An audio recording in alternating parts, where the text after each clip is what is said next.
Conakry, 1er juin 2023. Merci de l'attention et bienvenue dans cette édition dont voici le sommaire.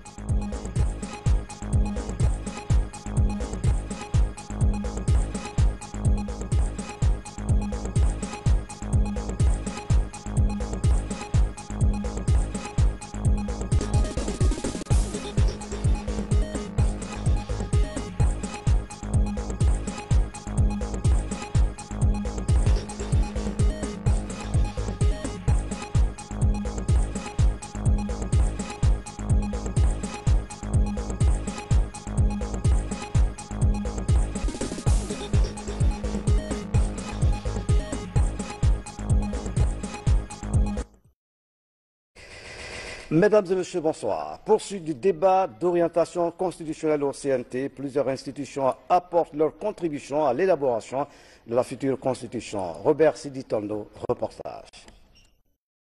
Le débat d'orientation constitutionnelle est focalisé sur la Constitution. Ce n'est même pas les lois organiques, mais la Constitution.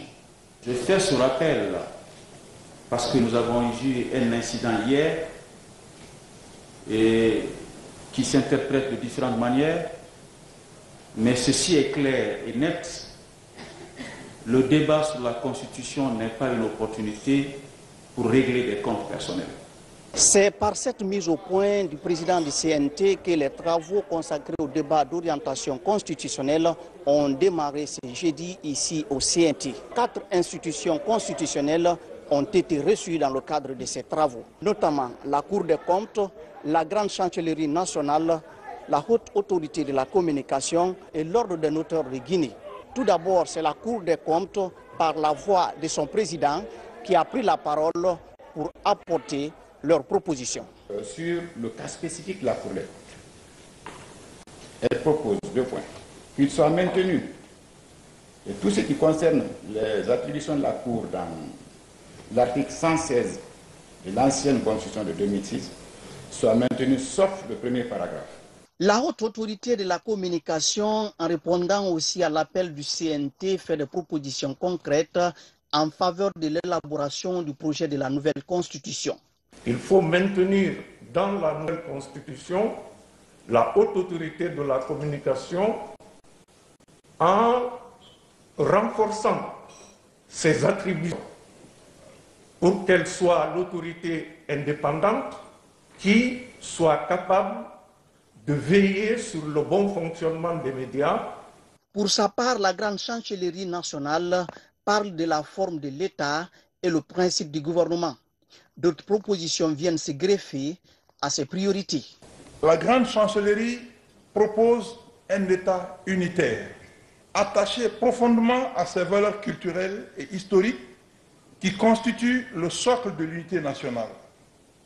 La Grande Chancellerie sollicite également, comme principe du gouvernement, le gouvernement du peuple, par le peuple et pour le peuple. Enfin, c'est au tour de l'Ordre national des notaires d'apporter leur contribution au débat. L'institution prévoit plusieurs dispositions dans la future constitution. La Chambre nationale des notaires de Guinée recommande en priorité la préservation de ses acquis, notamment ceux consacrés par la Constitution du 7 mai 2010.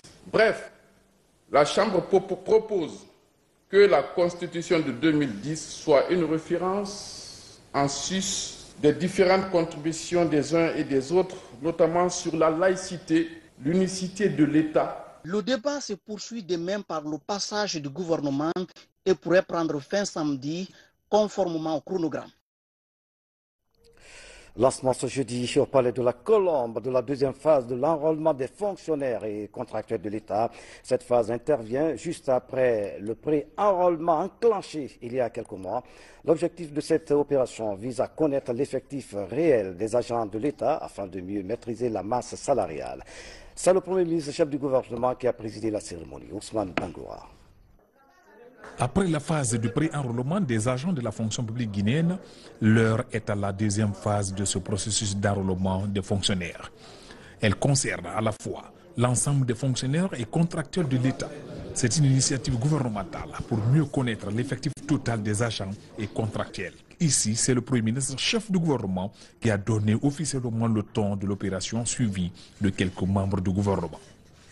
Les avantages essentiels du processus d'enrôlement biométrique des agents de l'État, d'abord, ça va nous permettre de savoir exactement, au terme du processus, qui va prendre maintenant presque 2 mois, de savoir exactement combien d'agents nous avons à la fonction publique et par ricochet de déterminer exactement quelle est la masse salariale que l'État dégage à la fin de chaque mois pour payer les agents.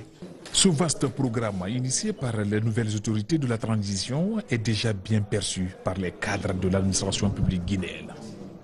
Il est de mon devoir de m'enrôler. C'est ce que j'ai fait aujourd'hui. Et l'appel que j'ai lancé à l'endroit des enseignants, parce qu'il faut comprendre que j'ai le plus gros effectif. Nous appelons tous les enseignants à se faire enrôler. Vous savez, la maîtrise de l'effectif de la fonction publique est une problématique, c'est même un casse-tête. La transition, c'est aussi ça.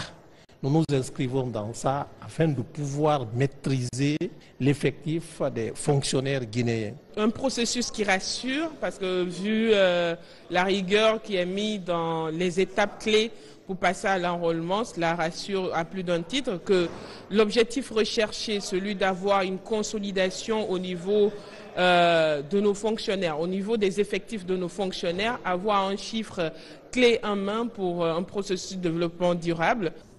Après avoir fini de se faire enrôler par les agents recenseurs, le chef du gouvernement s'est réjoui de cette initiative présidentielle. J'ai vu un système très simple. J'ai vu des agents compétents, disponibles, qui étaient dotés de matériel informatique de dernière génération. Le processus en lui-même n'a pris que 3 minutes et j'espère que tous les fonctionnaires qui vont s'enrôler seront dans la même situation que moi, c'est-à-dire une durée de 3 minutes pour s'enrôler. Le président de la transition, le chef de l'État, le président du CNRD, chef suprême des armées, le colonel Mamadi Doumbouya attachent du prix à ce processus, attachent du prix à l'assainissement du fichier de la fonction publique, afin que pour une fois en Guinée, que la fonction publique puisse être dotée d'un fichier unique et d'un fichier sécurisé.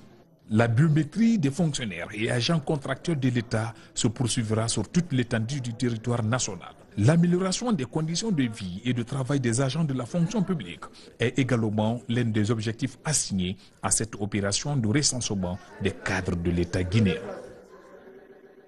Et puis, se communiquer avant de poursuivre cette édition. Le ministère de l'Administration du Territoire et de la Décentralisation et le ministère de l'Enseignement préuniversitaire et de l'Alphabétisation ont le plaisir d'informer les enseignants contractuels communaux que la paye des 2 mois d'arriérés de salaire au compte de l'année scolaire 2022-2023 s'effectuera à partir du mercredi 7 juin 2023 au niveau des postes respectifs. La paye des autres mois d'arriérés fera l'objet d'un prochain communiqué. Par ailleurs, nous portons à votre connaissance que cette paye est assujettie à la présentation des documents ci-après. 1. Les documents administratifs, contrats. 2. Les documents pédagogiques. 3. Les pièces d'identité. Les gouverneurs des régions, préfets, sous-préfets, maires, inspecteurs régionaux, directeurs préfectoraux, directeurs sous-préfectoraux de l'éducation et délégués scolaires de l'enseignement élémentaire sont priés de prendre toutes les dispositions pour le déroulement correct de cette opération. Nous saisissons cette opportunité pour féliciter vivement nos enseignants contractuels communaux pour le service rendu à la République. Signé le ministre de l'Administration du Territoire et de la Décentralisation, chef de cabinet François Gono-Condé, le ministre de l'Enseignement préuniversitaire et de l'Alphabétisation, le chef de cabinet Moustapha Doumbouya.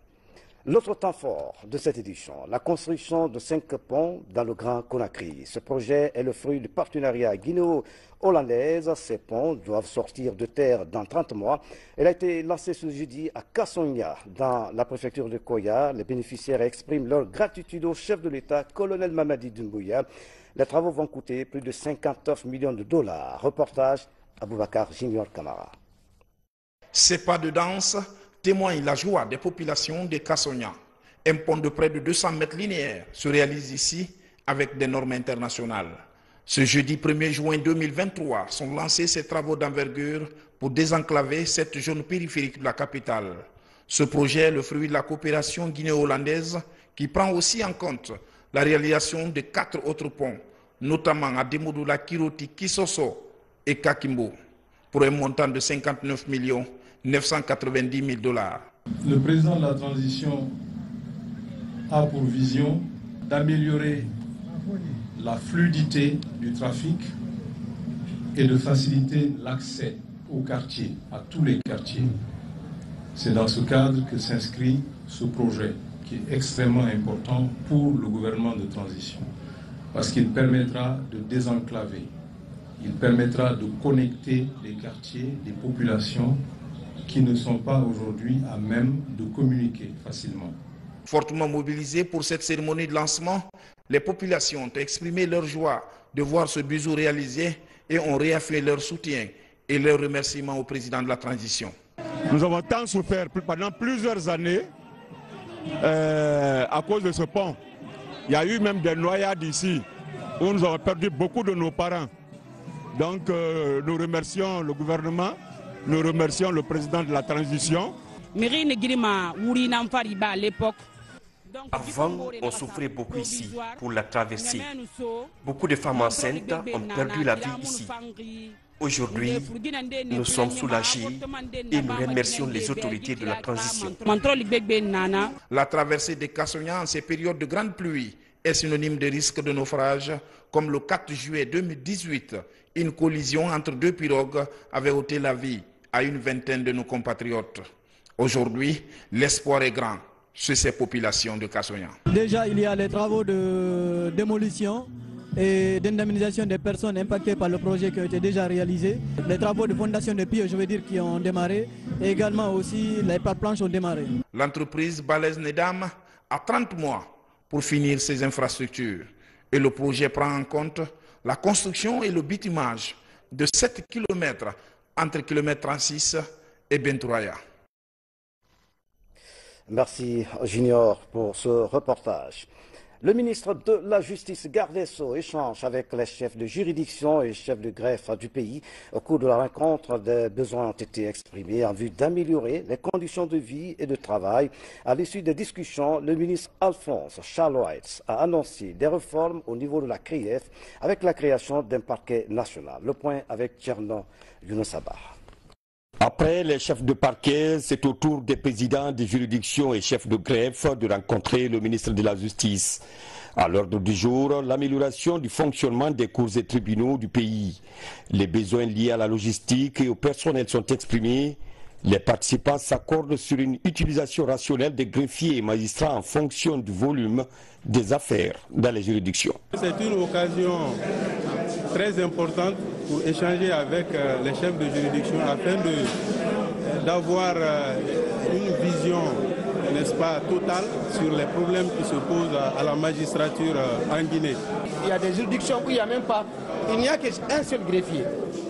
Quand les juridictions de Conakry, beaucoup ont demandé qu'il y ait 2 ou 3 greffiers. Moi, en tant que président de l'association des greffiers, d'autres vont dire, ah, notre juridiction, il n'y a pas de greffiers, il n'y a que 5 greffiers.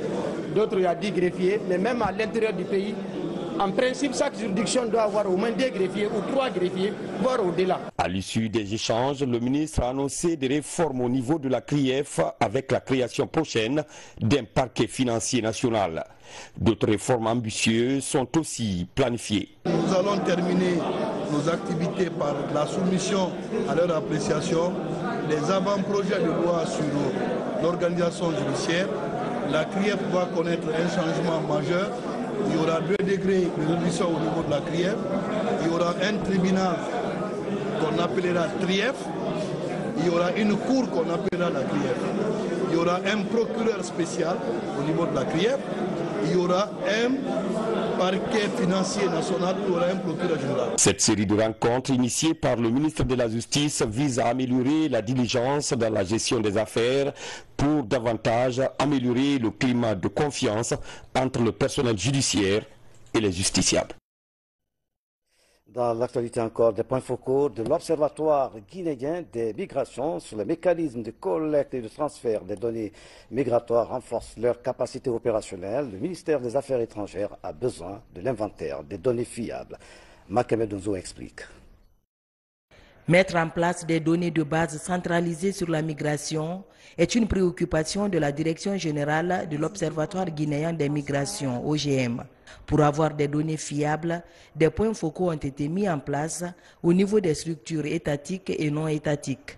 Ces agents qui servent d'interface bénéficient d'un renforcement de capacité sur des mécanismes de collecte et transfert de données. La République de Guinée a aujourd'hui une énergie très importante, une opportunité ici avec l'Observatoire pour l'objectif, un des objectifs clés et primaires dans le pacte pour la migration, c'était pour les États de produire des politiques migratoires basées sur l'évidence. L'objectif recherché par le ministère des Affaires étrangères de l'intégration africaine et des Guinéens établis à l'étranger est d'obtenir un résultat fiable sur le mouvement des compatriotes à l'extérieur du pays. Le ministère a, dans son organigramme, érigé 3 directions dédiées à la question migratoire.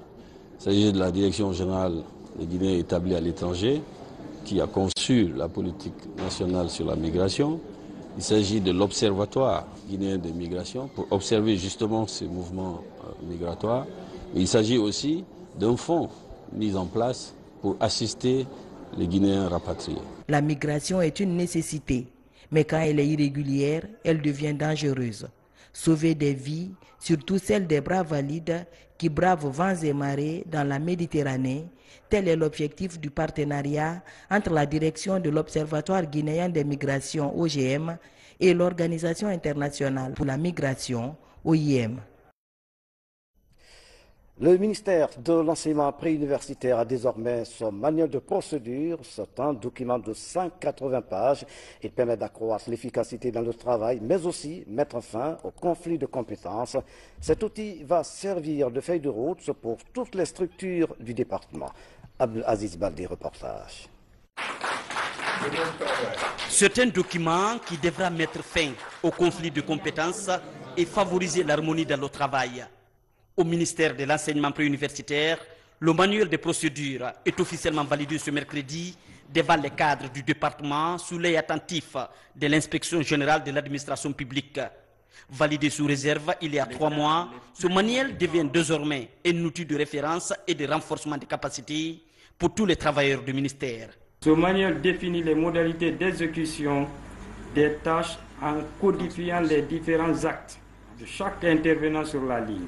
C'est pour toutes ces raisons que nous vous recommandons sa large diffusion auprès des fonctionnaires et contracteurs de votre ministère. Ce document comprend 180 pages et sa vulgarisation aux autres services n'est qu'une question de temps. Si le manuel est utilisé à bon escient, s'il est diffusé et vulgarisé comme il faut, si les chefs de service effectivement l'utilisent, ça nous permet de dire à coup sûr que nous allons améliorer notre efficacité, nous allons améliorer notre productivité. Il y aura moins de conflits d'attribution, il y aura moins de conflits de compétences et le service se portera mieux avec des résultats de qualité. On se réjouit d'avoir ce manuel de procédure, on est très content de l'avoir et je pense que ça ne fait qu'aider le ministère à aller de l'avant et que les contrats de performance attendus pour chaque service soient atteints dans les très bonnes conditions. Ce manuel de procédure est à la fois un outil de la communication, de l'information, mais aussi de la formation. Il instaure l'ambiance dans le travail. Je tiens à rappeler que ce manuel de procédure de gestion administrative répond à la volonté du CNRD et de son président de doter notre pays d'une administration publique moderne, orientée exclusivement vers une gestion axée sur les résultats. Nous nous inscrivons pleinement dans cette dynamique de réforme et de modernisation de notre pays. Accroître l'efficacité du service et la rédaction de rapports d'analyse sur le fonctionnement de chaque structure sont, entre autres, résultats obtenus. L'autre image de l'actualité nationale, c'est parti pour le mois de l'enfant 2023. Cette année, un panel réunissant le Parlement des enfants et partenaires est prévu. Le but visé est d'expliquer aux enfants la contribution de chaque acteur dans l'épanouissement de la couche vulnérable. Mohamed Kamara. Cette cérémonie annonce les couleurs du mois de l'enfant 2023. Pour cette 31e édition du mois dédié aux enfants, les obligataires dans cette salle appuient le gouvernement dans son combat régalien, celui de promouvoir les droits des enfants. À travers ce panel, ils expliquent leur contribution à l'effort d'épanouissement de cette couche vulnérable. Le plan international appuie la mise en œuvre de plusieurs activités du ministère de la promotion féminine de l'enfance et des personnes vulnérables. À titre d'exemple, plan a participé à la mise en place du Parlement des enfants. Plan a participé à la formation, au renforcement des capacités des structures des jeunes. Je vais ajouter aujourd'hui, comme le thème, c'est le numérique, du coup, en partenariat avec Orange, dans nos zones d'intervention, il y a des écoles numériques aujourd'hui dans les zones d'intervention de plan international. Le Parlement des enfants de Guinée impliqué auprès du ministère de tutelle dans la promotion des droits des enfants salue l'initiative des partenaires visant à prendre en compte leur situation. Les enfants, c'est l'avenir de demain. Ce sont les grands de demain. Et de vraiment investir sur les enfants. Il y a beaucoup de textes de loi, mais il n'y a pas la vulgarisation et le respect de ces lois. Nous sommes dans une sorte de tradition en Guinée maintenant, puisque le mois de l'enfant est un acquis institutionnel, comme vous le savez. Le point le plus important demain, c'est d'abord le plaidoyer des partenaires, mais surtout le plaidoyer des enfants. Et à l'issue des débats d'aujourd'hui, la présidente du Parlement étant là, elle va formuler des plaidoyers qui vont être présentés au gouvernement demain. Demain, 2 juin, la journée sera ponctuée par le lancement officiel du mois par les hautes autorités du pays. Au cours d'une mobilisation sociale, plusieurs actions de plaidoyer seront menées, notamment par les enfants. Voilà, je vous le disais dans les titres à propos justement de la célébration du mois dédié à l'enfance. Nous recevons en direct dans ce journal la ministre de la promotion féminine de l'enfance et des personnes vulnérables. Madame Nanette Aïcha Conté, bonsoir. Bonsoir. Merci d'avoir accepté notre invitation. Cette année, le mois de l'enfant est placé sous le thème « Les droits de l'enfant dans l'environnement numérique ». Quel est le sens que vous donnez à ce thème? Le sens que nous donnons à ce thème, c'est d'abord vraiment attirer l'attention des parents, des communautés, des leaders religieux, mais également les politiques et le gouvernement sur la protection des enfants dans cet environnement numérique qui n'est pas totalement sain. Et nos enfants y ont accès. Parfois, ils connaissent même la manipulation des téléphones et l'Internet plus que nous-mêmes. Et donc, voici ce thème que l'Union africaine nous donne pour vraiment célébrer la journée du 16 juin à venir. Et notre gouvernement, notre État a bien voulu dédier au-delà du 16 juin tout un mois à l'enfance guinéenne. Ce qui est très important. Quel conseil vous donnez aux parents qui parfois laissent les enfants manipuler n'importe quel ordinateur ou appareillage? Le conseil que je donnerais aux parents, c'est de faire attention.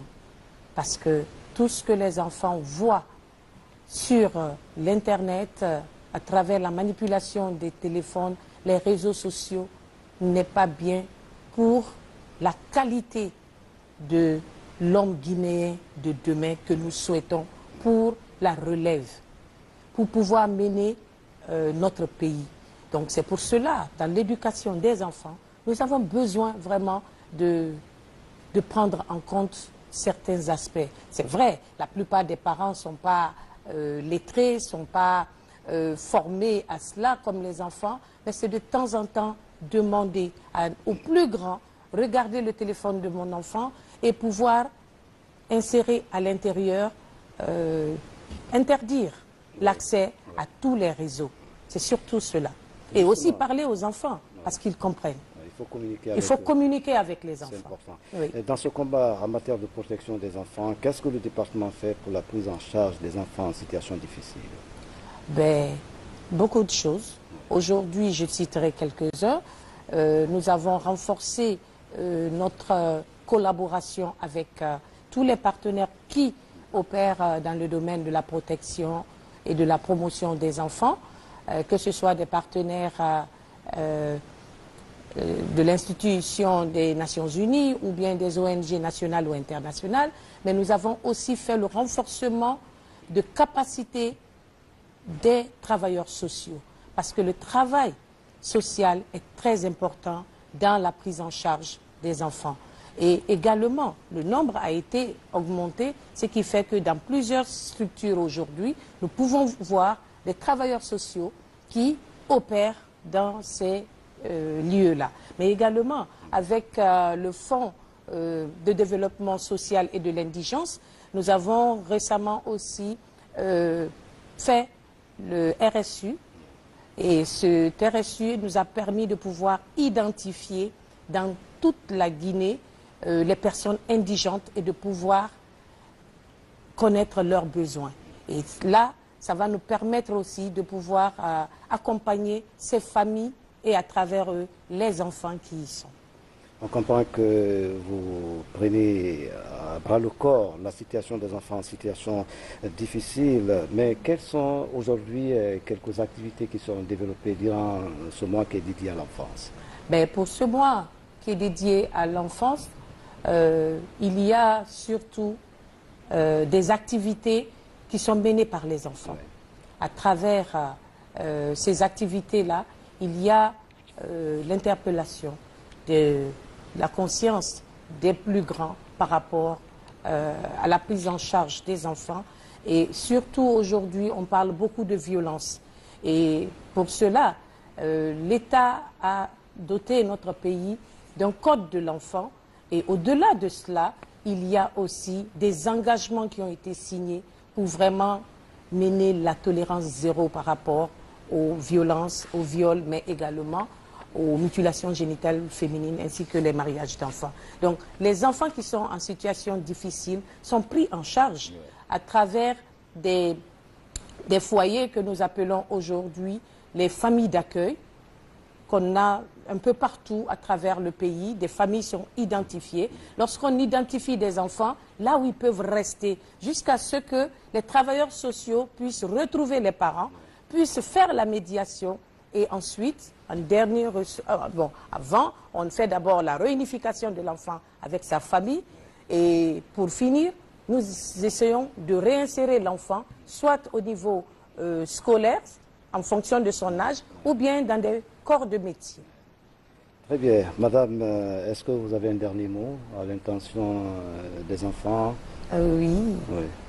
À l'attention des enfants, je voudrais souhaiter un excellent mois de l'enfant à tous les enfants de Guinée, mais également leur dire que c'est les périodes des examens. Je leur souhaite déjà beaucoup de succès, mais également aux autres enfants, je leur demanderai de ne pas sortir quand il pleut, de ne pas courir dans les rues. Aujourd'hui, pratiquement beaucoup de rues sont en chantier, donc il faut faire attention avec ces grands de pluie, mais également ces grands vents qui soufflent. Donc, les parents, faisons attention à nos enfants. À chaque instant, nous devons savoir où se trouve notre enfant. Il est en train de jouer, il joue à quoi? Et il est surtout avec qui? Parce qu'il faut aussi faire attention aux violeurs qui rôdent autour de nos enfants. Madame la ministre de la promotion féminine de l'enfance et des personnes vulnérables, Madame Aïcha Nanette Conté, merci d'avoir répondu à nos questions. C'est un plaisir. La cellule de recherche en santé de la reproduction apporte sa contribution à travers des recherches effectuées en Guinée, Kenya et Somalie dans le cadre de la lutte contre les mutilations génitales féminines. Objectif, sensibiliser les populations sur les conséquences de cette pratique traditionnelle néfaste à la santé. Mounir Bari, reportage. 544 ménages avec 1882 personnes impactées dans 10 quartiers de Conakry. C'est le bilan de la forte pluie qui s'est abattue sur Conakry hier. Ici, au quartier Faban, dans la commune de Matoto, les populations pointent un doigt accusateur sur la nouvelle clôture de l'aéroport de Conakry comme cause de l'inondation. La pluie d'hier a été une surprise. J'ai 35 ans dans ce quartier. C'est la première fois que j'ai constaté un tel envahissement des eaux de ruissellement dans mon quartier. J'ai été interpellé par la population. Je suis venu à la source voir.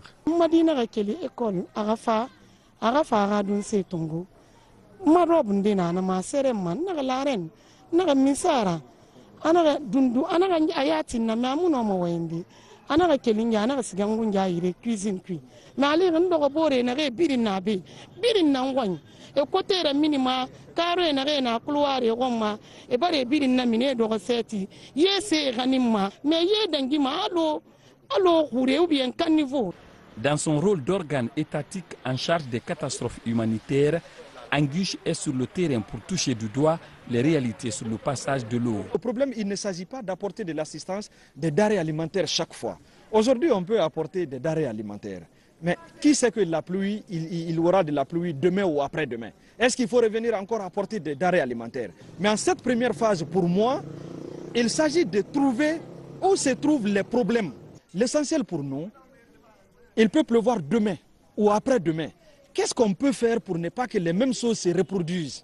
Aux dernières nouvelles, selon le rapport établi par les services de l'Agence nationale de gestion des urgences et catastrophes humanitaires Anguish, une fille de 16 ans en classe de 8e année du nom de Saran Kondé est morte électrocutée due aux eaux dans le quartier Amdalaï. Voilà, vous avez certainement dû comprendre, près de 600 ménages ont été impactés par les inondations provoquées par la forte pluie d'hier. À présent, nous allons suivre le reportage signé Mounir Bari. Les mutilations génitales féminines sont des pratiques néfastes à la santé de la femme et notamment celle de la reproduction.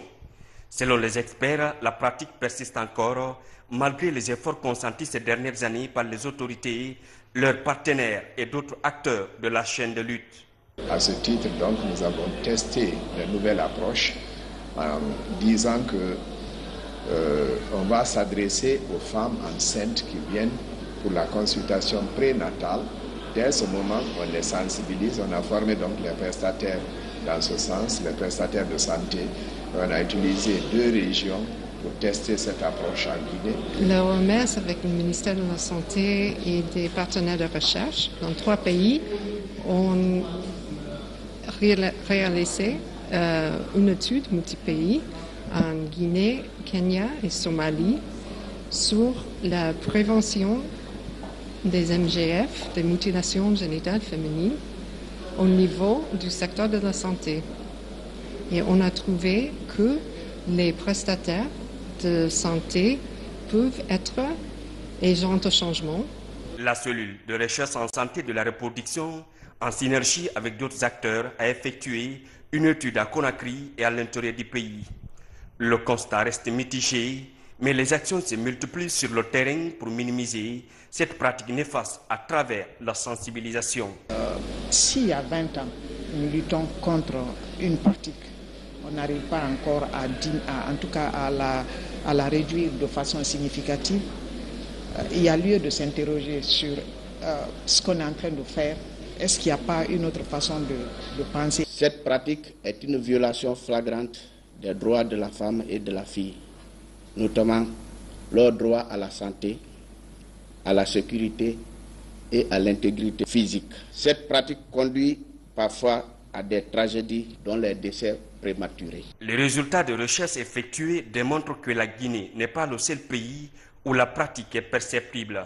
Le Kenya et la Somalie occupent encore une bonne place sur la liste.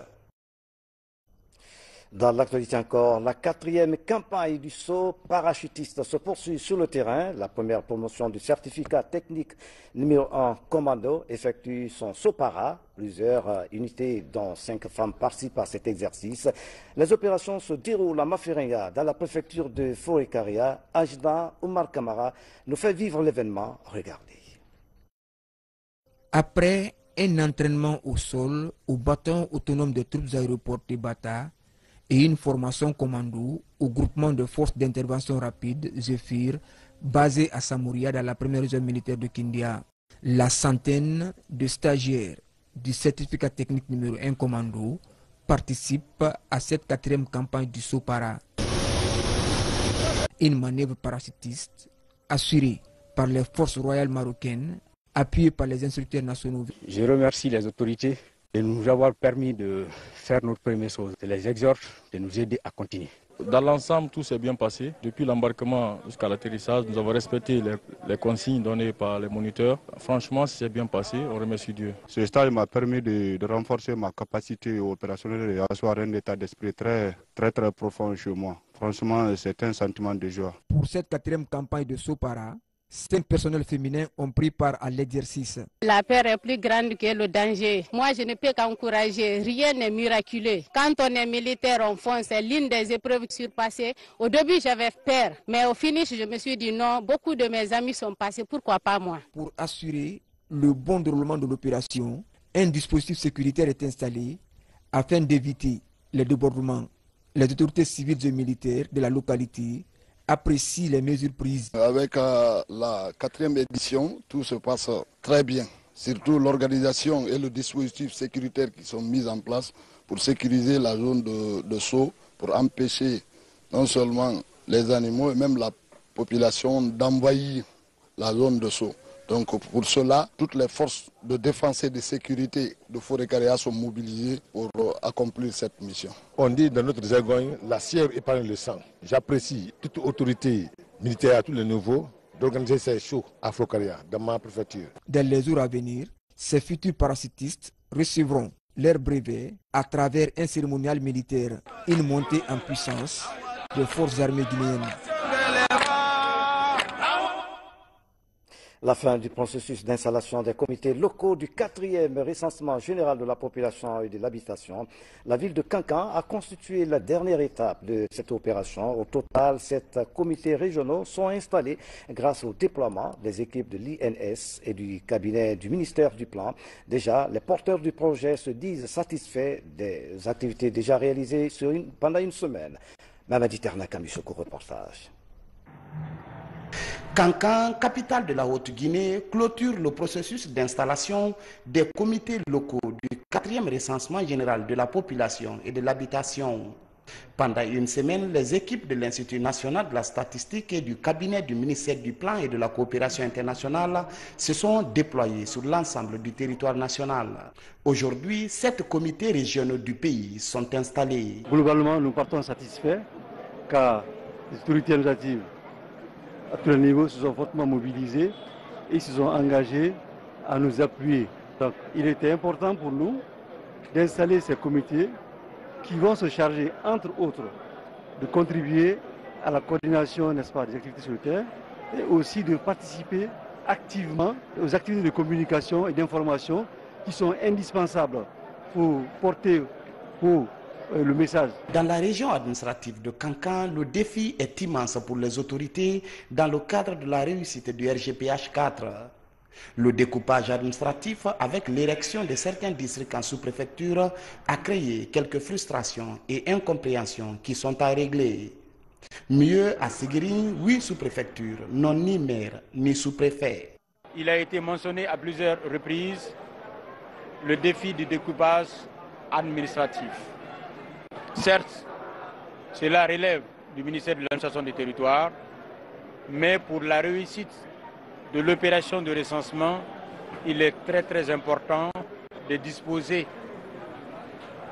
des collectivités en paix, des collectivités en situation de stabilité. Les comités locaux assurent le pont entre les agents recenseurs et l'Institut national de la statistique. L'objectif est de faciliter la coordination de l'ensemble des activités sur le terrain. Rendons-nous à Koundou, dans la préfecture de Guékédou, où l'OIM, l'Organisation internationale de la migration, vient de procéder à la présentation des résultats de l'approche pilote de santé mentale et psychosociale. Ce projet conjoint vise à renforcer la gestion des frontières et la sécurité transfrontalière dans la région. Les précisions dans ce reportage, Ali Badara Kondé. C'est une session de présentation des résultats de l'approche pilote de santé mentale et de soutien psychosocial. Une approche expérimentée dans la sous-préfecture de Koundou, située à 54 km du chef-lieu de la préfecture de Guékédou. La rencontre est initiée par l'Organisation internationale pour la migration OIM et ses partenaires. Ce projet conjoint s'inscrit dans le cadre de renforcement de la gestion des frontières, la cohésion sociale et la sécurité transfrontalière dans la zone du bec de perroquet. Il y a beaucoup plus à faire sur tout ce qui est de santé mentale, pour éviter les stigmatisations qu'il y a en matière de santé mentale. Mais on peut dire que l'approche a été une approche réussie et qu'on espère bien que ça pourra être répliqué dans d'autres zones. L'OIM a eu également l'amabilité de passer la main au programme national de santé mentale que je représente ici. Nous sommes heureux de dire aujourd'hui que l'OIM nous a fait un premier pas positif dans l'intégration des soins de santé mentale dans les soins de santé primaires qui sont en première ligne. Ce projet dérive des résultats d'une étude de cartographie de mobilité et des risques de santé publique dans les zones frontalières de Guékédou et de Massanta réalisée en 2021 par l'OIM. Aujourd'hui, dans les autres pays, à l'instar des autres pays, aujourd'hui, ils sont dotés, ils sont équipés, les programmes de santé mentale sont occupés, mais pourquoi pas chez nous? Donc, et aujourd'hui, ce programme doit être vraiment accompagné à tous les niveaux par les partenaires et l'État. Remercier l'OIM pour s'intéresser à cette problématique de santé mentale dans notre pays, qui est une problématique que je dirais qui reste une priorité aussi pour le ministère de la Santé. C'est au regard des antécédents post-traumatiques, des attaques rebelles et des maladies infectieuses survenues à Koundou que l'OIM a réussi à développer ce projet pilote pendant 12 mois. C'est désormais une innovation dans la prise en charge de la santé mentale et de soutien psychosocial dans cette localité du pays. Et puis cet élément qui vient de nous parvenir, la session ordinaire du Conseil des ministres s'est tenue ce jeudi au Palais Mohamed V sous la présidence du chef de l'État, colonel Mamadi Doumbouya. Plusieurs sujets d'intérêt national ont été abordés. Voici un extrait du compte-rendu avec le porte-parole du gouvernement, Ousmane Gawal Diallo. Suivez. Bonsoir. La session ordinaire du Conseil des ministres s'est tenue ce jeudi 1er juin 2023 de 12h à 14h sous la haute autorité de son Excellence Monsieur le Président du CNRD, Président de la Transition, chef de l'État, chef suprême des armées, le colonel Mamadi Doumbouya. Les points suivants étaient inscrits à l'ordre du jour.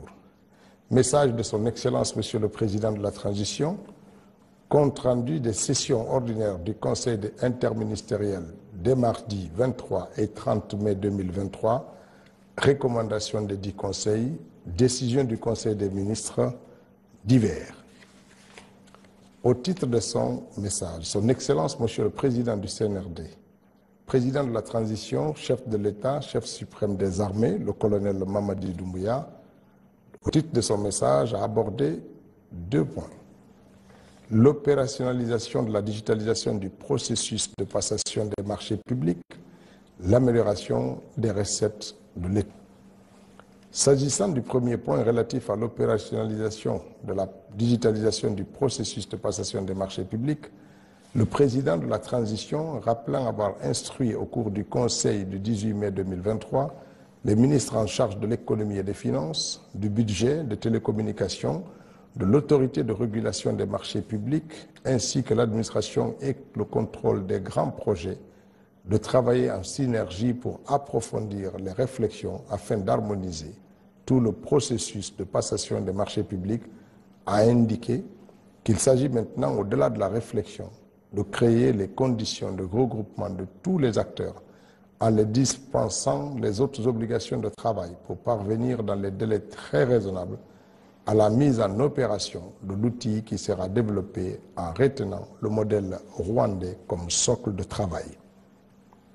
Quant au deuxième point relatif à l'amélioration des recettes de l'État, le président de la transition a mentionné qu'il existe plusieurs mécanismes et pratiques qui pourraient nettement contribuer à l'amélioration des recettes publiques, à savoir le facteur humain qui constitue le premier levier, notamment le contrôle rigoureux des frontières, la lutte contre la corruption des agents, les arrangements de faveur ou la sous-estimation des taux de dédouanement aux frontières terrestres, qui explique par le fait que les marchandises importées par voie terrestre reviennent nettement moins chères que celles qui passent par le port de Conakry. D'où la nécessité pour lui de faire un travail de fond et de formation en faveur des cadres impliqués dans la gestion de ce secteur. Les facteurs matériels qui interviennent en complément du premier, notamment par la mise en place de scanners, des outils de vérification des déclarations et la dématérialisation des paiements. Pour le président de la transition, la maîtrise de ces deux facteurs contribuera de manière très significative à l'amélioration des recettes. Par ailleurs, le chef de l'État a émis le souhait non seulement d'envisager les mesures incitatives pour rendre le port de Conakry plus attractif pour peser dans la balance de la concurrence, mais aussi avoir une maîtrise des effectifs des citoyens étrangers susceptibles de prendre le permis de travail. À ce sujet, il a instruit le Premier ministre de prendre toutes les dispositions nécessaires afin que le ministre de l'Économie et des Finances ainsi que celui du budget soumettent dans la quinzaine des mesures palliatives. Il a interpellé le Conseil sur les éléments suivants: des suspicions au niveau des passations des marchés publics, de l'accélération de la construction de l'échangeur de Bambeto et du kilomètre 36, d'intensifier le curage des fossés pour éviter les risques d'inondation en saison de pluie, de promouvoir la lutte contre la corruption qui ne concerne pas seulement la CRIEF. Les ministres ont été instruits à cet effet d'accroître les efforts de la lutte contre la corruption.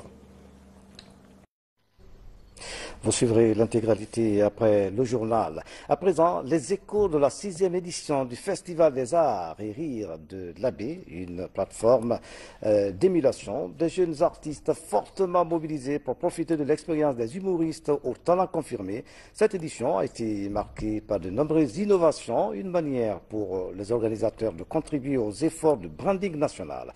Voici ce reportage signé Mohamed Bangoura, Folie Camara. Le Festival des Arts et du Rire de l'Abbé est un espace de détection et de promotion des artistes humoristes guinéens. Chaque année, la structure organisatrice de cet événement se fixe pour objectif de former et sensibiliser les festivaliers, des artistes déterminés à conquérir le monde par le biais de leur savoir-faire. Il faut que l'État comprenne que les artistes ont un rôle important pour le branding national.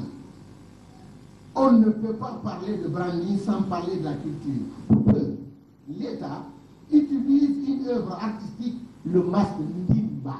Donc, c'est notre manière d'accompagner l'initiative présidentielle du colonel président Mamadi Doumbouya. L'abbé Odi Otoli, et nous apprécions hautement votre présence ici. Vous avez honoré tout l'abbé, du ministre jusqu'au conseiller, au CNT. La célébration du Festival des Arts et du Rire de l'Abbé permet d'attirer l'attention des autorités sur l'amélioration des conditions de vie et de travail des artistes à l'intérieur du pays, notamment par la réalisation des infrastructures adéquates qui puissent permettre aux jeunes acteurs culturels de mieux s'épanouir. Par solidarité gouvernementale, je suis ici pour venir adresser les mots de remerciement de l'ensemble du gouvernement, les mots de félicitations de l'ensemble du gouvernement, piloté par le docteur Bernard Goumou, et conformément à la vision du chef de l'État, chef suprême des armées, le colonel Madi Doumbouya. Nous venons dire à toutes les populations de l'intérieur du pays, et notamment à celle de l'Abbé, que le CNRD a compris plus que quiconque que la Guinée ne se limite pas à Conakry. Pour la première fois dans l'histoire de notre pays, il y a eu une exigence budgétaire d'allouer une partie des dépenses à l'intérieur du pays. Devant ce parterre d'invités, des jeunes artistes humoristes guinéens ont partagé la scène avec Boukari, l'humoriste ivoirien. Dans ses sketchs, celui qui se fait appeler Aboukari Man a véhiculé de sages conseils pour la paix et la cohésion sociale. Moi, je ne suis qu'un simple instrument que Dieu utilise pour apporter la joie, la gaieté dans les cœurs. Donc moi, ça me fait plaisir. Parce que regarde tout cet accueil-là. Je ne dirais pas que c'est pour moi seul, mais en majorité, ils sont là aussi pour moi. Parce que ceux-là sont mes fans. Donc ça me dit, je suis très content d'être à l'Abbé. Comme l'année précédente, on était avec les Madamo et les Magnifiques. Cette année, on a fait la découverte de Boukari, qu'on ne voyait que sur les réseaux sociaux, à la télévision.